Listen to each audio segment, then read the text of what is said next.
제목은 과연 금속활자를 제일 먼저 만들어서 서양에도 알렸다는 이야기는 우리나라에서 역할을 한 걸로 끝나는 게 아니라 전 세계적인 기여를 했다는 뜻이기도 합니다. 근데 우리나라에서는 어떤 기여를 했는가? 우리나라 사람에게 피부에 와 닿는 것은 한국에서의 출판과 관련된 것이겠죠. 그래서 이 제2부의 제목은 책의 나라 조선의 출판혁명입니다. 이제 우리는 구텐베르크 혁명 신화, 그 혁명을 해체시키고 출판혁명은 오히려 조선에서 일어났다는 사실을 입증을 하고 그럽니다. 서양에서는 출판혁명이 일어나지 않았다. 오히려 조선에서만 일어났다. 이런 뜻인데 지금까지 우리 학자들은 서양이나 안에나 어떻게 알고 있느냐면 출판혁명은 서양에서만 일어났고 조선에서는 비록 금속활자를 제일 먼저 만들었을지 몰라도 아무런 역할을 하지 못했다. 혁명은 비슷한 것도 없었다. 이런 주장이에요.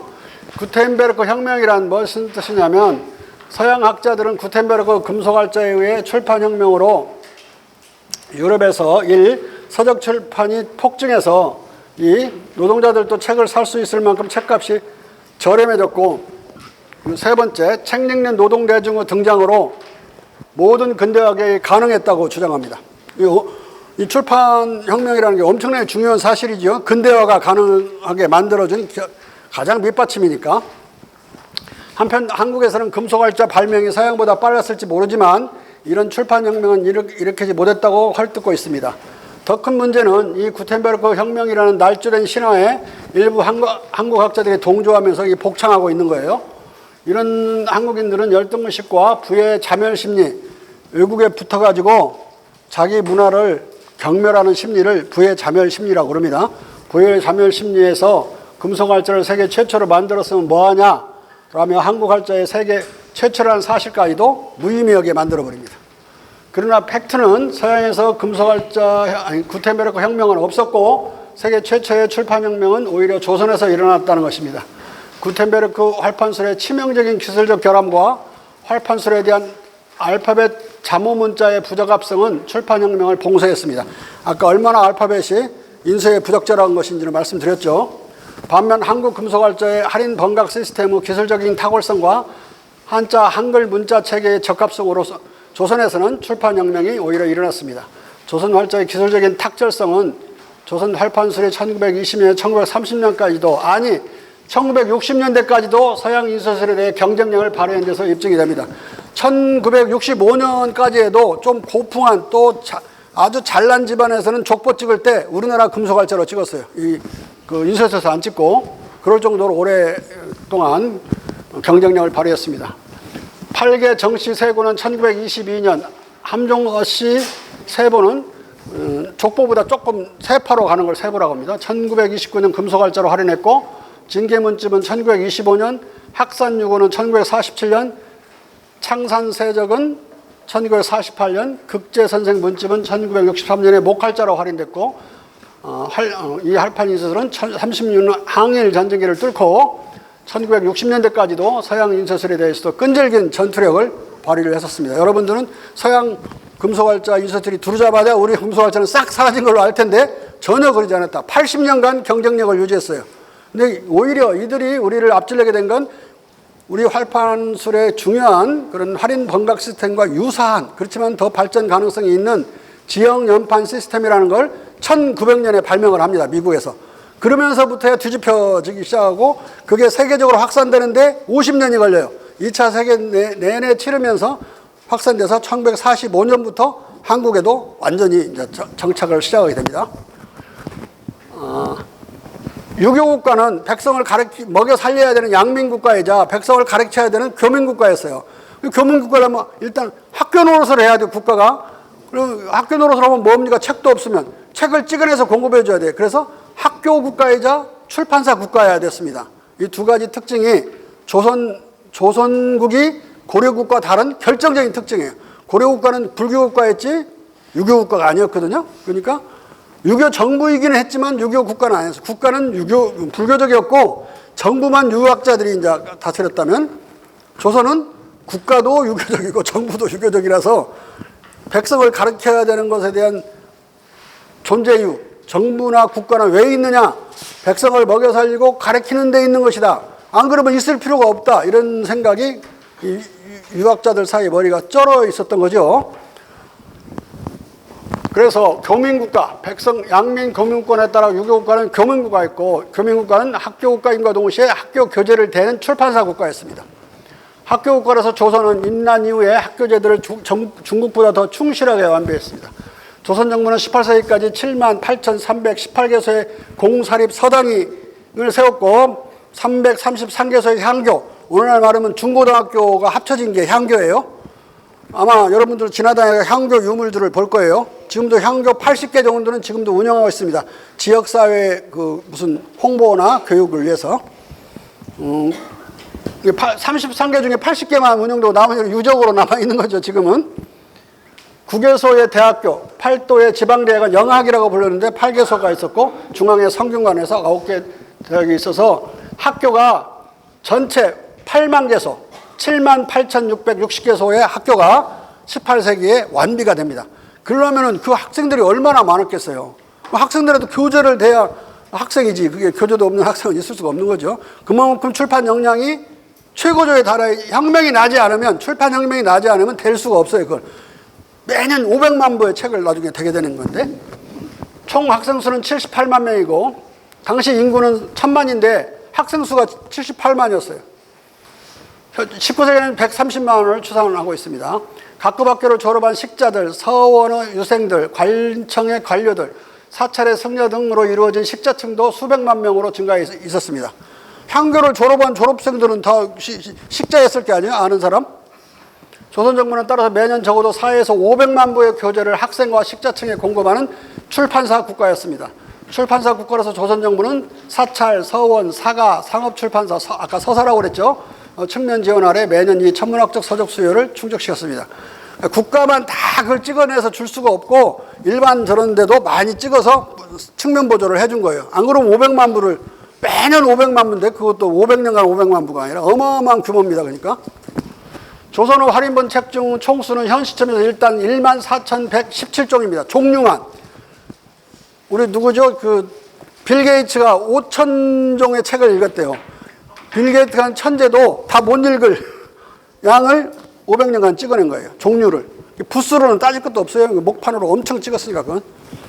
이 수치는 10개월 치명적인 성실성을 분토로 작성한, 제가 작성한 겁니다. 제자들하고. 조선 500년 할인본 서적 총 목록에 집계되어 있습니다.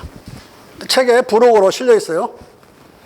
이 총목록 작성은 학계 최초 사건이고 좀 과장하면 이 땅에 금속활자가 생기고 800년 내 일대 사건이라고 볼 수 있어요. 아무도 이걸 총 목록을 만들진 않았어요. 연구만 열심히 했지. 힘드니까. 왜냐하면 이게 책 이름만 쓴다고 목록 만드는 거 아니거든요.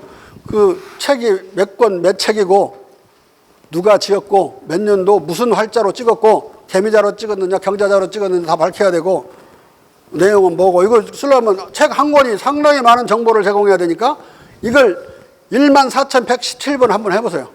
이 팔이 살아남는가. 그렇게 어려운 일인데 안 한 거죠. 고려 할무까지 합치면 1211년 증도가로부터 1910년 융이 4년까지 우리나라 할인본 총수는 도합 14,135종입니다. 14,117종의 조선 할인본 총수는 우리나라 금속활자가 세계 최초일지라도 조선에는 출판혁명이 없었다는 국내의 주장들을 침묵시키기에 족합니다. 왜냐하면 구텐베르크가 도나투스를 초인한 1440년부터 60년간 서양 16개국 할인본 총수 가운데 1개국 평균은 도움문집을 초인한 1406년부터 60년간 할인한 책종 총수의 6분의 1에 지나지 않아요. 60년간 구텐베르크가 처음 해서 60년간 찍었는데 그 60년간 찍은 유럽의 총 합계의 1개국 평균의 6배를 조선국 하나가 찍어낸 거예요. 얼마나 출판이 폭발적으로 증가했는지 알겠죠? 이런 통계도 제가 처음으로 다 낸 거예요. 뒤지기를 싫어하니까 학자들이, 안 뒤지면 학자도 아닌데 사실 두더지가 아니면 학자가 아닌데 안 뒤지니까 모르는 거예요.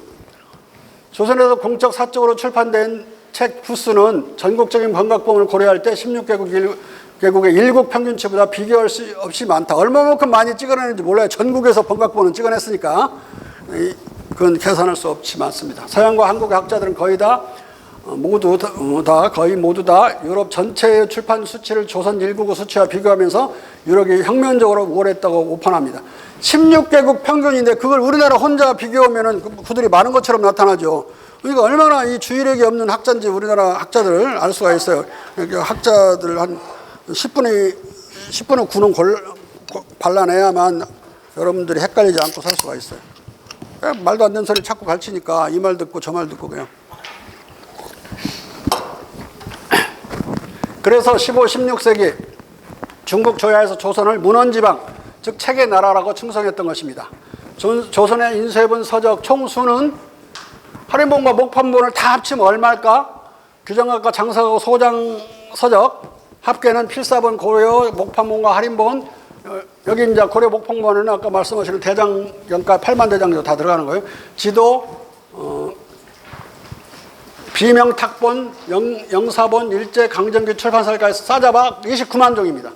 개인 도서관, 기타 공공도서관에도 조선시대 서적이 좀 일부 있기 때문에 전부는 아닌데 이 중 인쇄본은 3만 종이에요. 왜?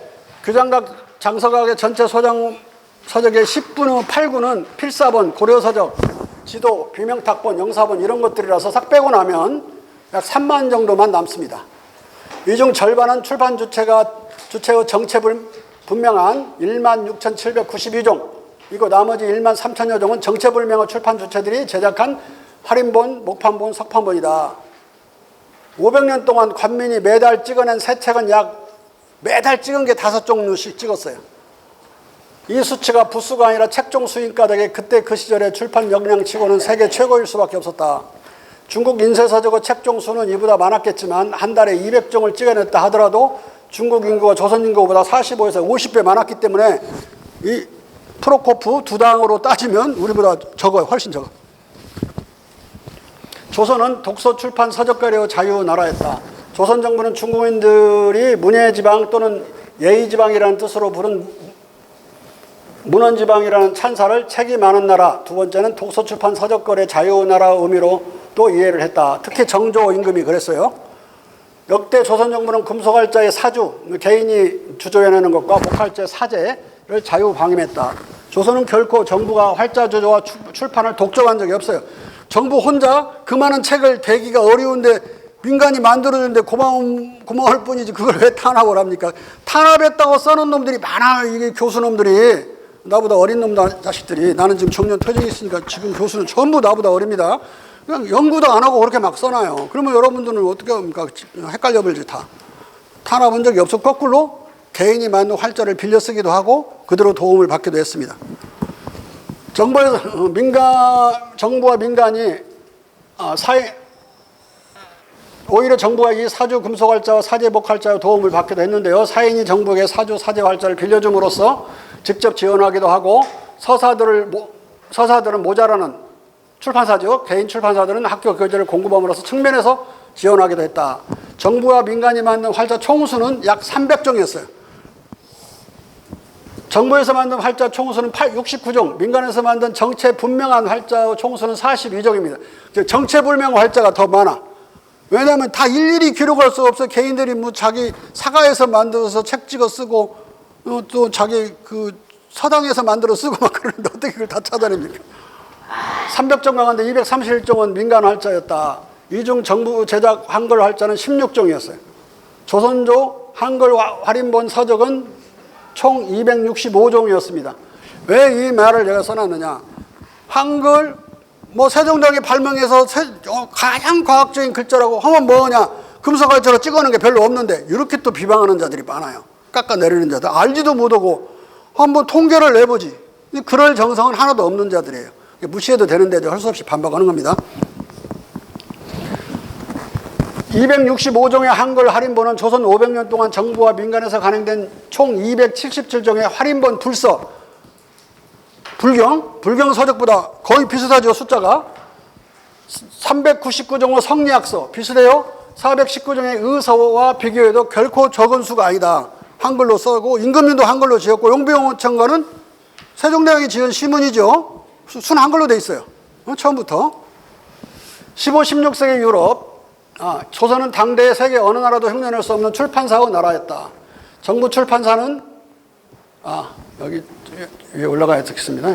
용배호천과 같은 한글 문집, 경전 언해서, 경전 언역서, 의서 언역서 등 한글 서적과 한글 유놈, 법령 등 중요한 한글 문서 할인본은 금속알자로 찍은 한글 서적은 없고 한글은 한문 보조 역할만 했다는 허언을 묵살하기에 족하다.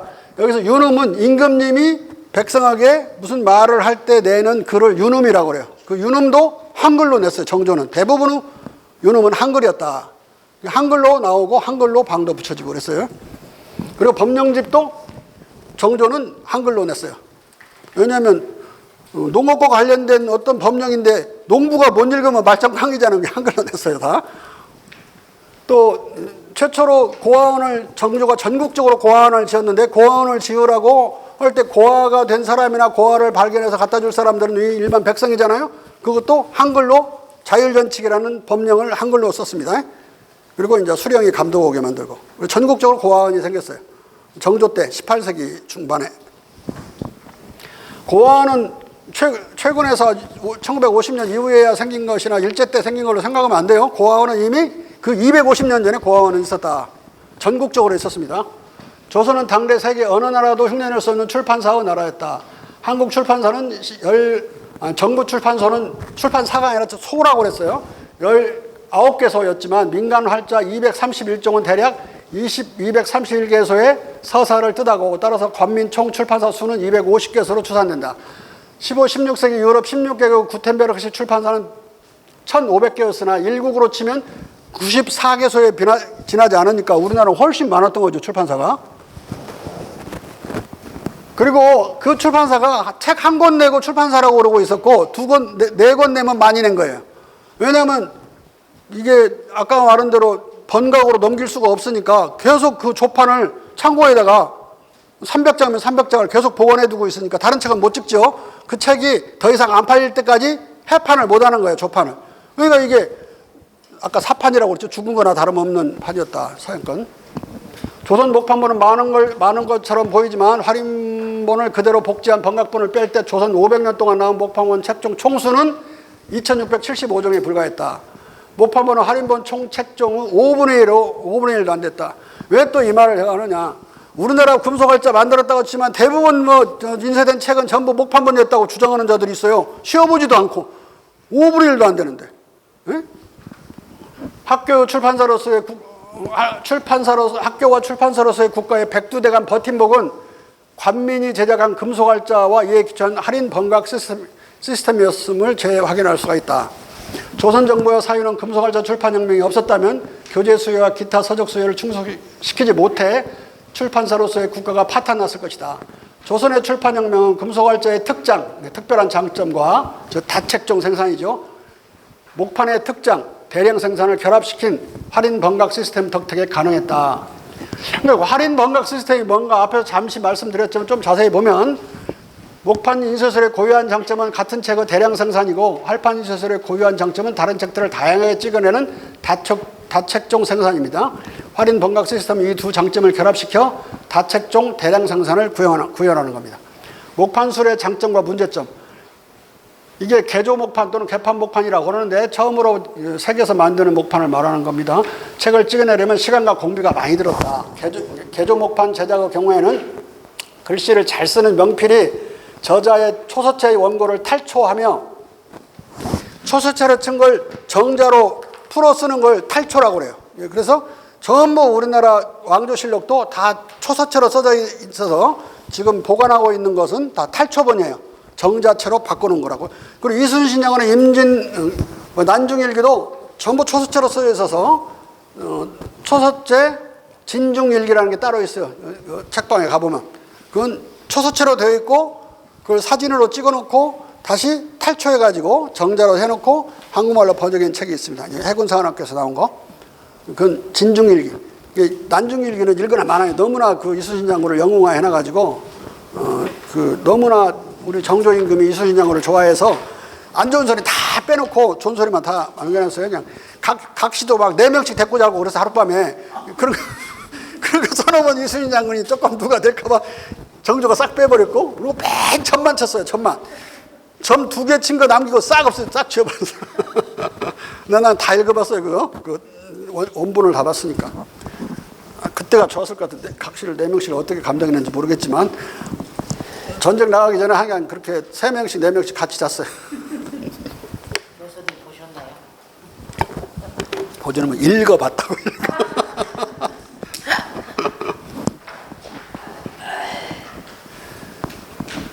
탈초하여 종이에 정서하고 각수가 이 정서된 한지 낱장을 차례로 목판에 물풀로 뒤집어 붙이고 비치는 뒤집힌 글자를 그대로 새기는 겁니다. 이걸 번각이라고 그래요. 근데 각수는 나무 돌았어요. 왜냐하면 절들이 전국에 3,000여 개의 절과 암자에 맨날 목판에서 불경하니까 너무 많아서 그러니까 스님들은 다 각수였다고 생각하면 돼요.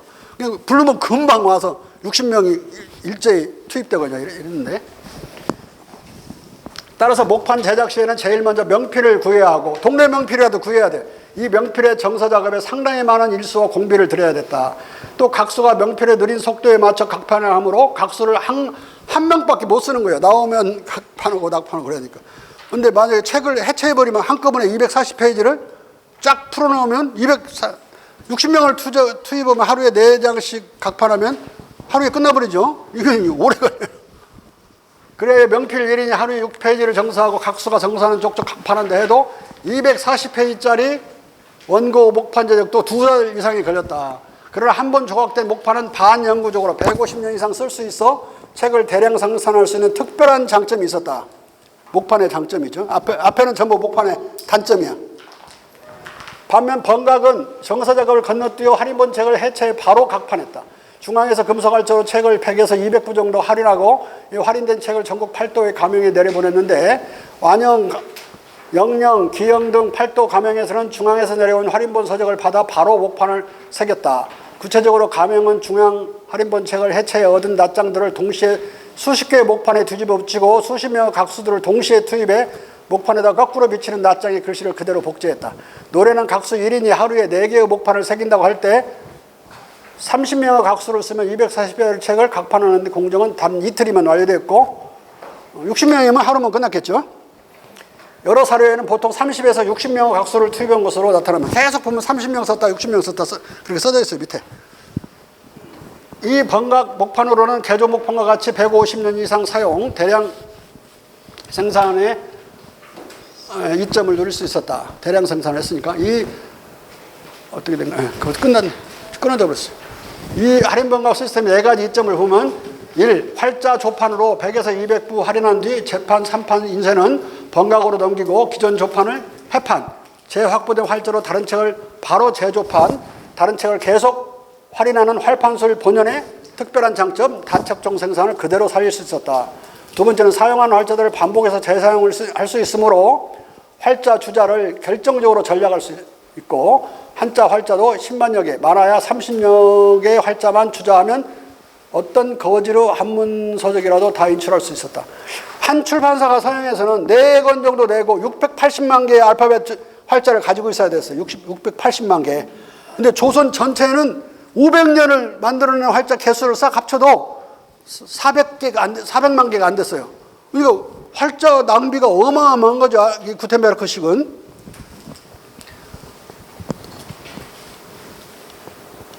금속활자 할인본 책을 번각할 경우는 정서 작업이 필요 없고 여러 명의 각수가 여러 개의 목판을 동시에 새김으로써 각판 시간을 대폭 절감했다. 네 번째는 번각 목판으로 개조 목판처럼 대량 생산을 할 수 있었다. 이것이 바로 금속활자의 장점과 목판의 장점을 결합한 조선의 할인 번각 시스템이었다. 이 동일한 효과에 구텐베르크식 인쇄설이 도달할 때는 언제까지 가 있느냐? 1900년 지형 연판 시스템이라는 거. 종이로 그걸 떴어요. 떠서 종이 불에 안 타는 종이 위에다가 납을 부어가지고 납이 식으면 실린더에 감아서 돌리면 막 인쇄되게 윤정기가 나올 때까지는 우리나라 인쇄술이 세계 최고의 기량을 발휘하고 있었다. 그러니까 1883년에 서양 인쇄술이 처음 들어왔지만 지형 연판 시스템이 온전치 못해가지고 우리한테 번번이 경쟁을 당했던 시대예요. 약 80년간 그랬다고 그랬죠. 구텐베르크 활판술은 이런 할인 번각 시스템은 최초 할인본의 일부를 대궐과 중앙부채에 나눠 소장하기에 권례 장서는 거의 다 금속활자로 찍은 활인본이었다. 서유고가 누팡고라는 책에 써놓은 거 보면 권례 장서는 그 태반이 활판본이고 대추나무에 새긴 건 단지 목판에 새긴 건 단지 10에 하나, 100에 하나였을 뿐이다. 이것은 중국과 반대야. 이것은 권례 장서의 8에 90에서 99% 활인본이었다는 말로서 99%가 목판본인 천국의 권례 장서와 정반대야. 천국은 거의 99%가 목판본이고 우리나라의 궁궐에 있는 책은 99%가 할인 인쇄본이고 할인본. 구텐베르크 활판소는 이런 할인 번각 시스템을 갖추지 못해서 책을 절판할 때까지 조판을 해판하지 못해 1년에서 4년 동안 조판을 창고에 보관해야 됐다. 이런 활판소로 고유한 장점, 다책종 생산의 특장이 완전히 사라져버렸다. 1, 2년 내 신서를 출판하려면 다시 대량의 활자를 추가로 주자해야 했다. 그래서 15세기 말년에 서양의 한 출판사를 보면 겨우 4억 원의 책을 냈는데 680만 개의 활자를 확보해야 됐어요. 그러니까 이 출판사는 늘 가난해가지고 책이 엄청나게 비쌌습니다. 웬만한 사람은 접근도 할 수 없어서 이 활자로 찍은, 금속활자로 찍은 책이라도. 그래서 구텐베르크식 인쇄서는 출판혁명과 거리가 멀었다. 한마디로 서양인들이 연호하는 구텐베르크 혁명이라는 것은 없었다. 구텐베르크 혁명이란 1890년대에야 지형 연판 시스템의 발명으로 일어난 활판혁명을 과거로 역투사해 구텐베르크 것으로 둔갑시킨 것이다.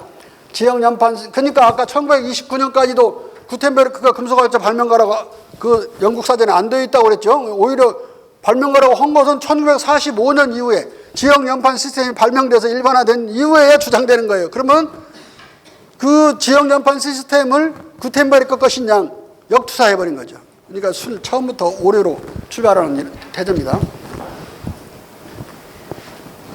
지형 연판 시스템은 조선의 할인 번각 시스템과 등가적인 기능을 하면서 이것을 능가할 기술적인 전망을 가진 공법이었다. 아까 잠시 설명을 드렸으니까 자세히 설명하지 않겠습니다. 안 그러면 인쇄술로 가니까 인쇄술로 빠지지 않기 위해서 그리하여 구텐베르크 할인본은 19세기 말 지형 연판 시스템이 발명 완성되기까지 450년 동안 필서본과 목판본을 이기지 못했다. 음식점에 비유하자면 구텐베르크 음식점은 유럽의 진미집이 아니라 그 맛을 아는 사람도 어쩌다 들리는 한적한 별미집 정도 됐지 절대로 그걸 애용하는 늘 쓰는 필연적으로 써야 되는 그런 출판사는 아니었던 거예요. 책값을 한번 비교해 봅시다. 이 비교도 대단히 어려운 사료들을 찾아 들어가야만 가능한데요. 책값의 동서 비교는 조선의 출판혁명과 구텐베르크 혁명의 불발을 증명하는 중요한 그 잣대입니다. 19세기 프랑스 파리에서 30쪽짜리 밖에 안 되는 싸구려 소설책의 책값도 농업노동자 월급의 3분의 1을 상회했습니다. 3분의 1을 책 사고 여러는 굶어야 되는 그런 고가였어요. 반면 19세기 조선의 철학책 대학은 농업노동자 월 수입의 22분의 1, 뭐 하루 정도 굶을 수 있는 거죠.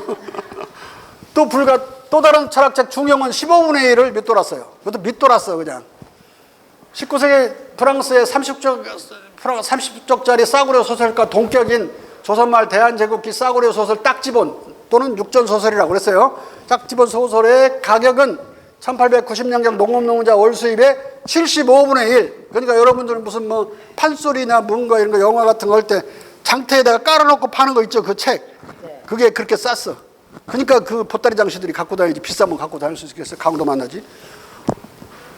세계 최저의 조선 책값은 다책종 대량 생산을 가능케 한 조선 금속활자 활판술의 할인 번각 시스템으로 일으킨 출판혁명 덕택이었다. 아마 그 가격을 보면 실감이 날 거예요. 그러니까 책을 쥔 백성이 등장한 거예요. 책을 읽는 백성이 등장하면서 자기 나라의 백성의 운명과 나라의 운명을 자기들의 손으로 쥐려고 하면서 이제 진주밀란을 비롯한 150번의 밀란이 일어나고 동학농민난으로 이제 이어지고 우리가 의병전쟁으로 이어지고 독립전쟁으로 이어지고 나중에 나라를 잃어버렸을 나라를 되찾을 수 있는 힘이 바로 이 책에 있었던 거고 책은 출판혁명에 있었다. 한국 금속활자에 대한 오해와 폄훼를 봅시다. 서양인들은 한국 금속활자가 결과적으로 전혀 혁명적이지 못했다는 주장의 근거를 여러 기술적, 문자적, 사상적, 정치적 이유로 제시하고 있습니다. 1. 구텐베르크 인쇄서는 나사 압착기를 개량한 나사식 압착 인쇄기를 갖춘 반면 고려 조선조 한국의 인쇄서는 그렇지 못한 기술적 어려움. 두 번째는 서양의 자모문자 알파벳은 26자인 반면 한자는 글자 수가 너무 많고 한글은 자모문자이지만 자모 결합형 활자라는 문자 체계상의 결합. 한글 상용을 가로막은 한문 기독교를 고수와 한국 선비들의 보수주의. 네 번째 인쇄 출판 후 국가 독점으로 인쇄술과 출판 후 상업화와 서역의 자유판매를 가로막은 유교적 보수주의. 다섯 번째 서양의 인쇄술은 르네상스 이래 전복적 대중적 민주적이었던 반면 한국의 인쇄술은 표준화를 위해 도입된 까닭에 체제 유지적이고 억압적이었다. 그러니까 아까 말한 책을 쥔 백성의 등장을 모르고 있는 거예요. 지금 말도 안 되는 소리를 하고 있는 건데, 첫째 나사식 압착 인쇄기가 없었다는 것은 전혀 기술적인 결함이 아니다. 구텐베르크의 나사식 압착 인쇄기는 잉크나 먹물을 잘 흡수하지 못하는, 따라서 탁본식 인쇄가 불가능한 서양과 불량종이 때문에 필요했던 것이다. 꽉 눌러 찍어야 되는 것은 살짝만 건드려도 먹물을 흡수해 가지고 찍히는 그런 세계 최고 품질의 한지가 없었던 거예요. 우리나라 대한민국 할 때 한자로 쓰는 거, 한지 할 때는 저 중국 할 때 한자가 쓰는 게 아니라 중국에서도 그 황제 궁의 창호지는 전부 대한민국 이 조선의 한지였습니다. 이거 중국 시장에 한지가 도착하자마자 그냥 바닥나 버렸어요. 금방. 그런 정도로 갈구되고 애호되는 한지였어요. 아까도 한지 한번 등장했었죠. 또 이 나사식 압착 인쇄기는 찔꺽찔꺽 하는 세 번의 힘든 동작으로 나사를 이렇게 감았다가 이제 눌렸죠. 그러면 또 한 번 세 번 풀어야 돼. 그래서 6번의 손팔 동작을 필요로 했어요. 그런데 따라서 구텐베르크 인쇄기는 활차 조판 위에 세계 최고 품질의 한지를 덮고 소리나 손뭉치로 쓱싹 문지르는 두 번의 손동작에 의한 조선의 탁본식이라고 해요. 탁본식 인쇄에 비해 오히려 비능률적이고 체력 소모가 너무 컸어요. 여자들은 못했어 일을. 여자들은 인쇄공이 한 명도 없었어요. 힘이 없으니까. 근데 우리나라는 여자들이 반절은 여자들이 인쇄공이었어. 문이 살짝 부드러운 손으로 그냥 남자들 잘못하면 찢어져요 그거. 둘째, 문자 문제도 첫 번째 문제처럼 사실과 정반대다. 아까 이거 말씀드렸으니까 넘어가겠습니다. 용비어천가 얘기해드렸죠. 4번만 뽑으면 되고, 우리는 용의 하늘을 나르샤 8번이면 되고, 아까 더 드라곤 플라이스 오브 더 스카이 막 한참 24번 글자를 문선해야 되니까. 한글 사용을 가로막은 한국 선비들의 보수주의는 거론할 것이 못된다. 이런 보수주의는 내리세요. 한글 창제 당시부터 왕권으로 분쇄되었다. 상술한 총 265개에 달하는 이 한문 언문 인쇄본 총 목록을 보면 언문이 귀방에서만 쓰였다는 말은 유언배나 낭설에 지나간다. 이건 일본 놈들이 지어낸 말이에요. 왕도 쓰고 저 밑에 선비도 쓰고 일반 귀방에서 썼죠. 다 썼지만 왜 귀방에서만 썼다고 그런 거짓말을 하는 거예요. 책이 이렇게 많이 남아있는데. 그것도 그 할인본으로 고종은 1895년 언문의 상용화를 넘어 모든 공문서의 국문을 법제화해 언문을 국문으로 격상시켰다. 세종대왕은 훈민정음을 창제했어요. 근데 한글은 창제하지 못했습니다. 훈민정음 복잡합니다. 그걸 24제로 단순화한 사람, 정확히는 25제로 단순화한 사람이 고종이에요. 우리가 쓰고 있는 지금 한글이야. 뭐만 하나 없어졌느냐? 24제가 되냐? 점 있죠, 아래 한글. 아래 아자만 없어졌어요. 지금 아래 아자 음가가 없어져가지고. 이 아래 아자 음가는 제주도에만 남아있어요. 제주도 사람은 몰이라고 하는지 말이라고 뛰어다니는 말이 있죠? 말과 몰 사이의 발음을 해요. 제주도 할아버지 할머니들은. 젊은이들은 그것도 모르고 할아버지 할머니들만 모아이라는 말을 하는데 우리는 흉내도 못 내죠. 그 음가가 남아있었기 때문에 고종 때는 썼는데 일제 때 없어져 버려요. 그러니까 24개로 단순화해가지고 모든 공문서를 한글로 해야 된다는 국문식을 법령을 제정한 사람이 고종이에요. 그래서 언문이 속된 말, 속될 언자거든요. 속된 말이 국문, 나란 말씀이 되는 거죠.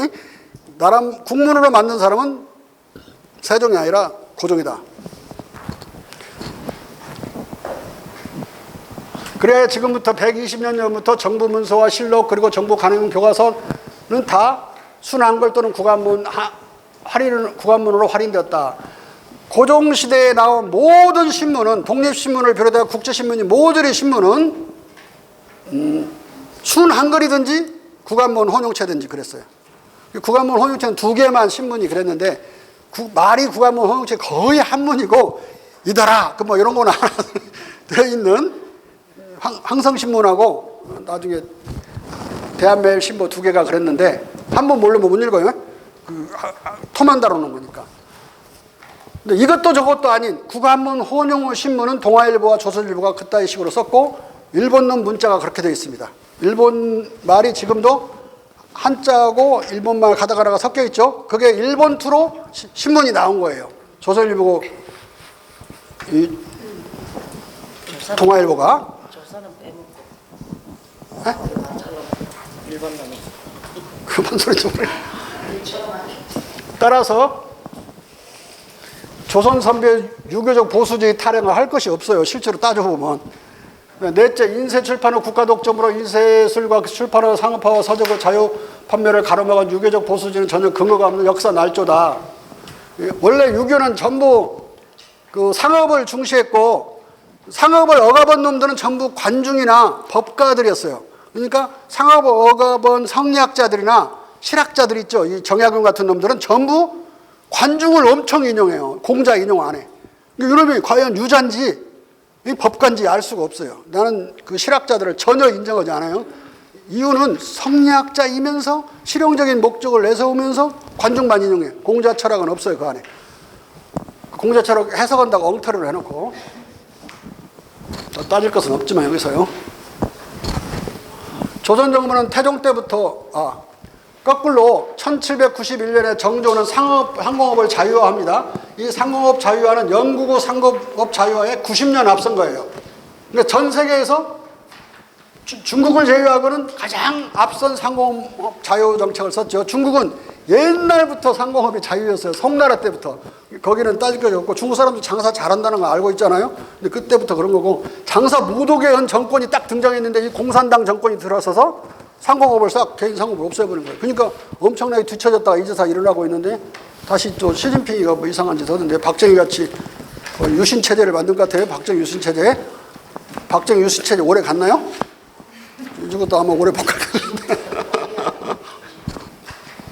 금속활자 경비가 너무 막대하기 때문에 조선 정부가 금속활자 인쇄와 출판에서 주도적인 역할을 처음에 한 건 사실이지만 이것은 나름의 장점이 있었다. 돈 받고 찍는 게 아니니까 어떤 책이든 찍어낼 수 있었어요. 근데 서양에서는 이윤이 안 나오면 책이 안 찍히니까 웬만한 사람들이 책을 쓸 수가 없었고 안 썼고 써봤자 그 햇빛도 못 파고 사장되는 경우가 많았는데 여기는 다 돈 안 받고 찍는 것이 일반화되어 있어가지고 자기 조상이 훌륭한 분이 어떤 관직을 하다가 쓴 시가나 이런 거 있으면 효도하는 심정에서 그걸 다 금속활자로 찍었어요. 그 후예들이 찍어서 나눠줬어요. 그냥 공짜로. 그러니까 햇빛을 서양 같으면 볼 수 없었던 무수히 많은 문집, 거의 일일이 셀 수 없는 거의 수천 종의 문집이 다 활자로 찍혔어요. 나중에 아까 16세 중반에야 상업활동이 시작되니까 그 이전에는 대부분 그렇게 다 찍혔다. 돈 안 받고 주고 비매품이 원칙이었어요. 이 자크 게르네라고 하는 프랑스 학자가 서적 출판이 상업화되면 팔릴 만한 책만 찍게 되어서 글 쓰고 글 짓는 문화가 궁핍화돼서 작가들이 없어져 버리죠. 서적의 상품화가 만약 좋은 것보다 아님을 지적했다. 여기서요. 한국 선비들의 무수히 많은 문집과 저작 전집들 그리고 수많은 향토지와 지지들은 비영리적 출판문이었기 때문에 출판될 수 있었다. 그러니까 지금도 우리가 사료를 찾을 때 지지들을 찾으면 공짜로 그냥 지금도 가령 정읍현의 현지를 찾으면 정읍 시청에 보관되어 있어요. 지금도. 네? 그리고 그게 나누어 썼던 거니까. 조선 정부는 인쇄 출판을 결코 독점하지도 않았고 독점을 국가 권리로 법제화하지도 않았고 민간의 활자 사주와 사유 사적 출판을 자유 방임했다. 쭉 넘깁시다. 자, 다섯째, 서양의 인쇄술은 전복적, 대중적, 민주적이었던 반면 한국은 그러지 않았다. 이런 것도 조선 정부가 민간화 활자 주조와 출판을 자유 방임한 역사적 사실은 정부가 표준화를 위해 금속활자 인쇄를 이용하지 않았다는 것을 반증한다. 표준화를 위해서 정부에서 한 것만 유효하고 나머지는 아니야라고 아니라 자유 방임했다는 것은 어떤 식으로 그 어떤 형식의 활자로 찍어내더라도 다 유효하게 그냥 다 인정했다는 뜻이니까 말도 안 되는 지적이죠. 유서, 유학자들의 책이 할인본 책종 수의 6.3%에 불과했다는 거. 이 말은 93% 책이 유학하고 관계없는 책이야. 농업에 관계되든지 어떤 장수들의 활동이나 어떤 병법서나 의학서나 뭐 다 이런 거였지, 그 유자들을 위해서 유자가 지배하기 위한 책을 찍어놓은 게 아니에요. 농법 책도 너무 많았고, 정부는 학교를 보급해 백성들의 이런 비유학 지식도 가르쳤다. 이러한 지식을 터득해 민유방본호 국가의 이념을 깨달은 백성들은, 민유방본은 백성은 나라의 근본이라는 뜻이에요. 아, 우리가 근본이구나. 그걸 알게 된 거예요. 책에서 읽었으니까. 책을 못 읽었을 때는 공자님이 그런 말을 한지도 몰라. 서경에 나오는 말이거든요. 서경은 읽어야 될 사서 삼경 중에 하나잖아요. 근데 바로 알은 거예요. 아, 우리가 근본이네. 임금이 근본이 아니고 양반이 근본이 아닌 걸 알게 된 거예요. 그때부터 한국은 혁명기로 들어간다. 1862년부터 그렇습니다. 그래서 당당한 주체가 되어, 국가의 주체가 되어 서당과 한교에서 글을 배웠다.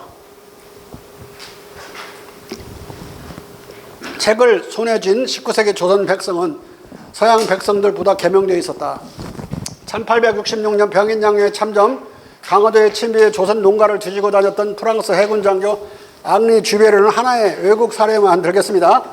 극동 제국에서는 글을 읽을 줄 모르는 사람이 거의 없고 글을 읽지 못하면 주위 사람들로부터 멸시를 받는다고 밝히면서 우리나라 사람 중에 글을 못 읽는 문맹자가 나오기 시작한 건 일제 때부터예요.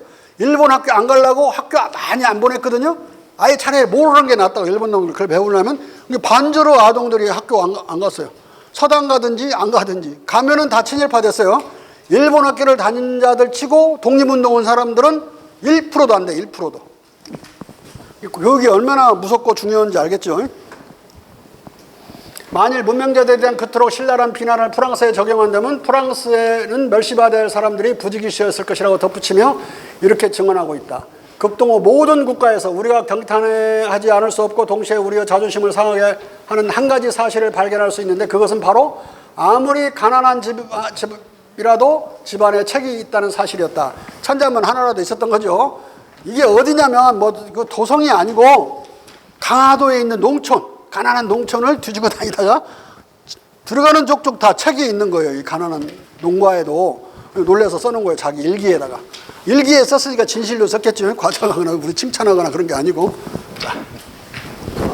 그래요. 조선 백성은 1811년 홍경래난으로 개막된 19세기 밀라노 시대에 의연한 병역 주체로 떠오를 수 있었던 것이다. 결국 한국 유센설은 체제 유지력이었다는 비판은 사실 무근이다.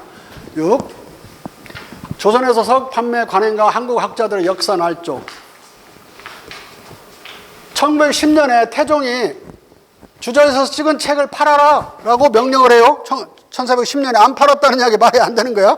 근데 우리나라 책에는, 우리나라 선비들은 책을 파는 걸 부끄러이 여기고 무슨 개떡이나 임금님이 팔으라고 그랬는데, 그때부터 500년간 팔아요. 나라에서 책이 찍어서 나눠주고 나서 남으면 여부는 다 팔았다. 근데 이 세종 것을 내가 인용했는데 25년 뒤 1435년은 다 읽을 수가 없으니까 요약하면, 어떤 신하가 책을 약은 모아서 처방원에서 팔았거든요. 약처럼 팔았으면 좋겠습니다. 그러니까 당신의 뜻이, 사기에는 책을 파는 건 좋지 않다고 나오지만 당신 뜻이 옳다.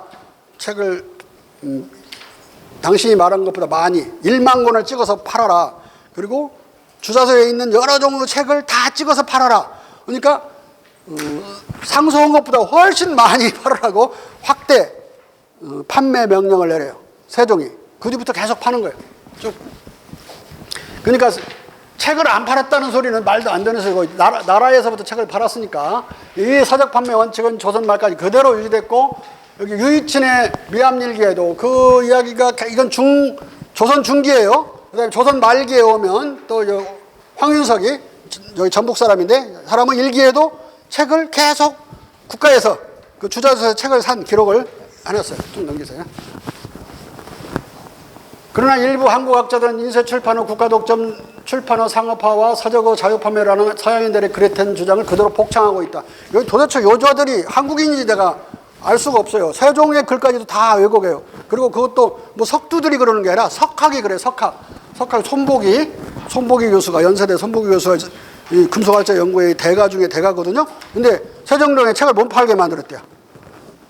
그러니까 이거 한문을 제대로 못 읽은 것 같아요. 그때는 읽기도 힘들게 돼 있었고 탈초가 잘 안 돼 있었거든. 그래서 내가 손보기 교수 손 좀 봐줬어요. 이 책에서. 자세히 할 수는 없고 아무튼 사료를 조작해서 유변조에서 해석을 하면 용납할 수 없는 거죠. 써져 있는 것도 제대로 못 읽어. 자, 이제 맺은 말로 보면 조선의 출판혁명과 교육열 DNA라고 이제 제목을 붙여봤습니다. 서양인과 한국학자들의 저 그릇된 주장과 정반대로 한국 금속발전은 조선에서 출판혁명을 일으키고 유럽에 전해져 세계적 문화혁명을 일으켰다. 반면 구텐베르크 금속발전은 19세기 후반까지 기존의 인쇄 출판 문화에 단지 미미한 변화를 일으켰을 뿐이다. 이것은 구텐베르크 혁명론을 부정하는 게르네만이 아니라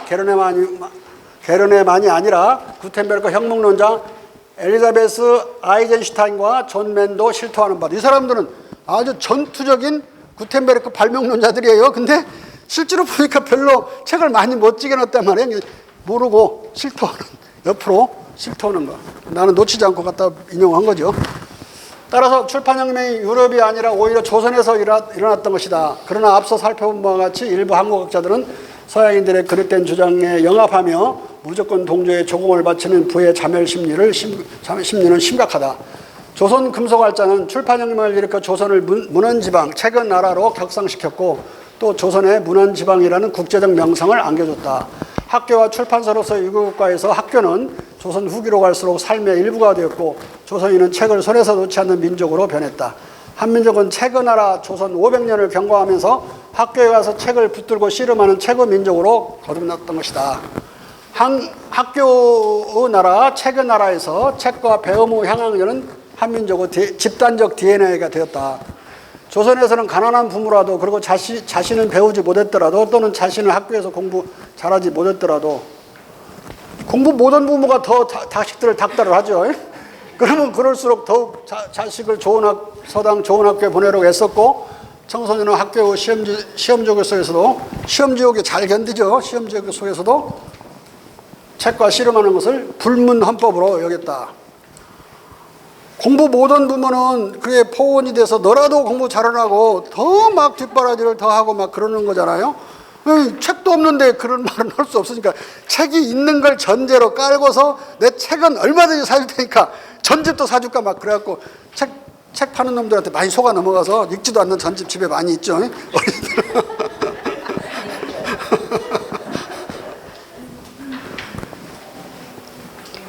교육열과 향학열 확보에는 한국인의 집단적 DNA가 되었다. 한국 청소년들은 1890에서 90년대 밀레나 시대에도 8만 2천여 곳의 서당과 333개소의 학교에서 향교에서 책을 읽었고 대항제국 시기에도 2236개소의 공사립 신식학교와 1만 5천 곳의 서당에서 책을 읽었다.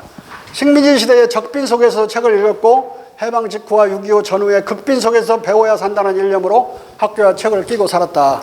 한국인의 무의식 속에 불인걸로 내면하던 집단적 DNA의 내적 충동으로부터 분출되는 교육열과 향학열에서 한국인들은 기꺼이 허리띠를 졸라매고 적빈도 극빈도 뚫고 학교에 갔고 책을 손에서 놓지 않았다. 교육열, 향학열은 어디에나 있지만 어느 나라에나 있는 거예요. 한국의 그것은 근데 본질적으로 특별하다. 바로 통계를 하나 드릴게요. 이 특별함은 18살에서 30세 한국 청년들의 대학 진학률이 80%를 웃도는 반면 미국 청년은 겨우 40%, 60%가 대학 안 가. 독일 청년은 28%. 즉 한국의 2분의 1 또는 3분의 1에 불과하다는 한 가지 비교만으로도 분명히 이건 DNA가 다르다는 걸 알 수가 있어요.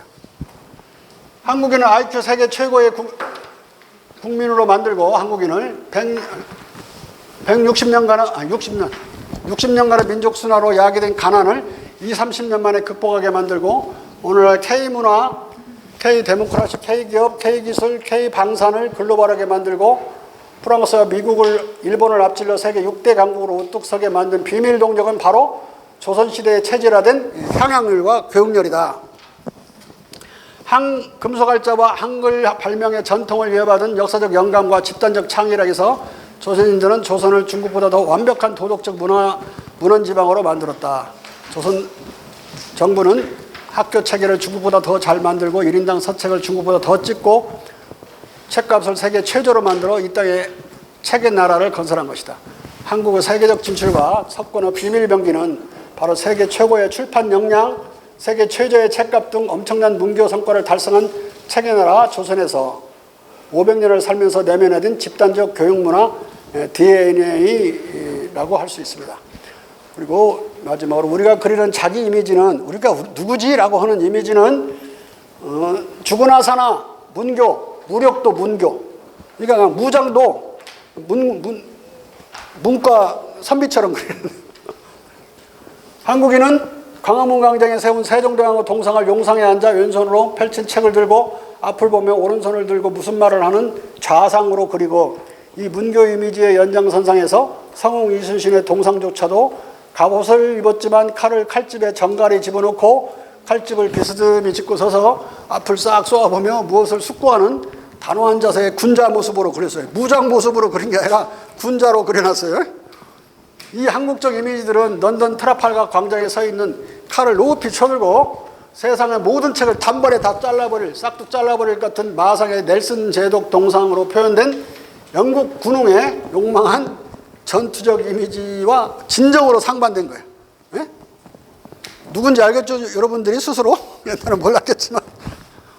이런 이미지의 연장선상에서 독일 마인츠의 구텐베르크 동상조차도 그들이 자랑하는 내 거야! 라고 일가다듯이 큰 책을 왼손으로 꽉 쥐고 있어요. 내 거야! 딱! 네, 이렇게.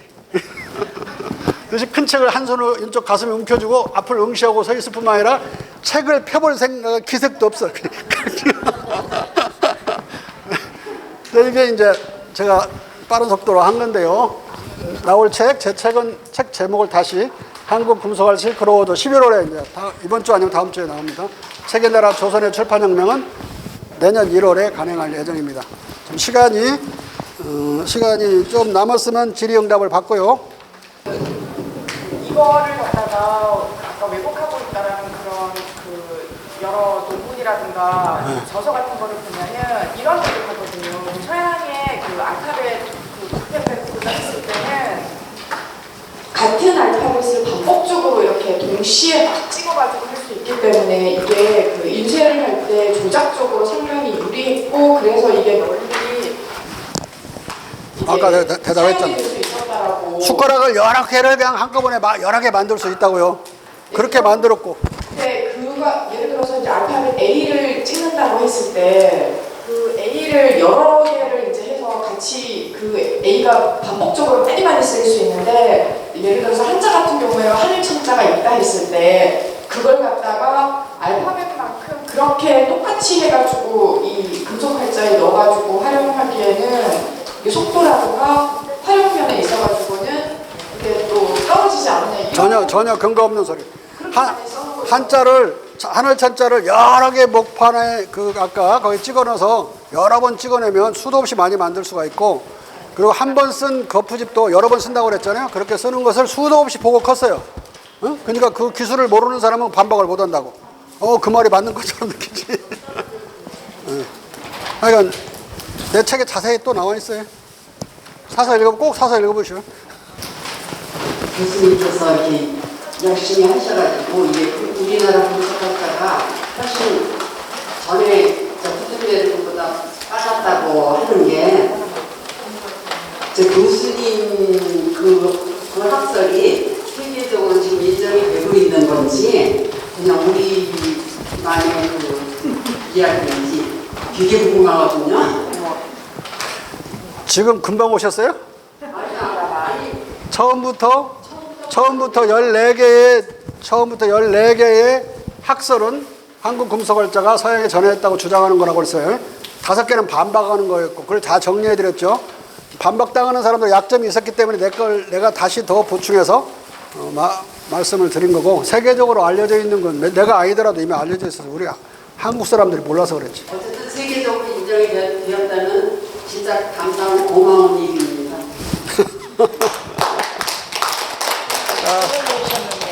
자, 이걸로 오늘 강의를 마치겠습니다.